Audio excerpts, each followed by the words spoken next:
হকারুচ্ছেদ এবং অবৈধ পার্কিং এবং টমটম এগুলো তিনটা জিনিসের যদি আমরা নজরদারিতে আনতে পারি আমার মনে হয় অবশ্যই সিলেটের শৃঙ্খলা ফিরে আসবে। সবাই যদি যার অবস্থা সচেতন হতে পারেন এবং আপনাদের মাধ্যমে আমি আর একটা মেসেজ জানাইতেছি, এটা বলে যে রাস্তার পাশে যেসব বাইরে দোকান দিয়ে বসেছেন আমার ব্যবসায়ী বাইরে ওরা, আমি ওনাদেরকে অনুরোধ করবো যে আপনারা আল্লাহর বাস্তে আপনারা রাস্তার পাশে দোকানে বসে কোনো হকারকে বসতে দিবে না। তখন যার অবস্থান থেকে সহযোগিতা করেন ইনশাআল্লাহ এই সিলেট একটা সুন্দর নাগরিক উপর পাবো আমরা। আসলে সিলেট হইল আমরা শান্তিপ্রিয় নগরী, তো একজন সচেতন নাগরিক হিসেবে আমি সিলেট উইমেন চেম্বারের প্রতিনিধি হিসেবে আইসি। এটা আমরা নগরের স্বার্থে জনগণের জীবনের স্বার্থে আমি মনে করছি আজকে এখানে দাঁড়ানি আমার লাগে জরুরি এবং এই মানববন্ধন করাটা আমি প্রয়োজন মনে করছি। কারণ যে অটোরিকশা বন্ধর যে দাবিটা হয়েছে এটা হইল কি অটোরিকশা এটা তার যে স্পিড থাকে বা যে আমরা আরোহীরা উঠোই এটা কিন্তু জীবনের রিস্ক থাকে এবং এটার শিকার যারাই উঠছেন কম বেশি আমরা সবাই হয়তো বা কেউ বড় আকারে এটার শিকার হইছেন আর নাইলে কেউ ছোট আকারে দুর্ঘটনার যে শিকার এটা হইছেন কেউ না, মানে প্রত্যেকটা মানুষের জিকাইলেও আপনার বাই ব্যাড এক্সপিরিয়েন্স আছে।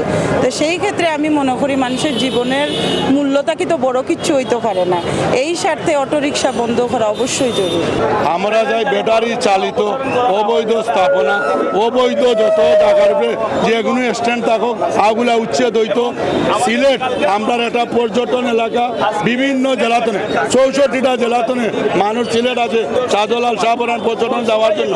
এই যানজটের কারণে অবৈধ দোকান অবৈধ গাড়িগুলোর কারণে ওনারা একদিনের সময় নিয়ে আসিয়া দেখা যায় যানজটেও যায় কি একদিন বলে ওনাদের যে পর্যটন যাওয়ার ইচ্ছা কোনো সময় নিয়ে আসে জীবনে বাস্তবায়ন করতে পারে না। আমরা চাই ব্যাটারি চালিত রিক্সা অবৈধ দোকানপাট এগুলা উচ্ছেদ হইতো।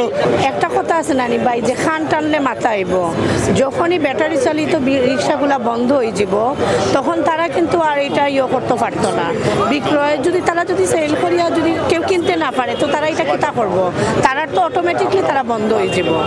যার কারণে আমরা যে ব্যাটারি তো চালিত আপনি কতজনের কাছে যাইবা, এখন যখন আমরা একলগে যে রিক্সাই চলতে দিতাম না, এই ব্যাটারি চালিত রিক্সা যখন আর চলতোই না তখন অটোমেটিকলি যারা এই যে ব্যবসাগুলা করা যারা যে মালিক তারা তো অটোমেটিক সব বন্ধ হয়ে যাব, তারা আর এই রিক্সা মার্কেটে আনতে পারতো না।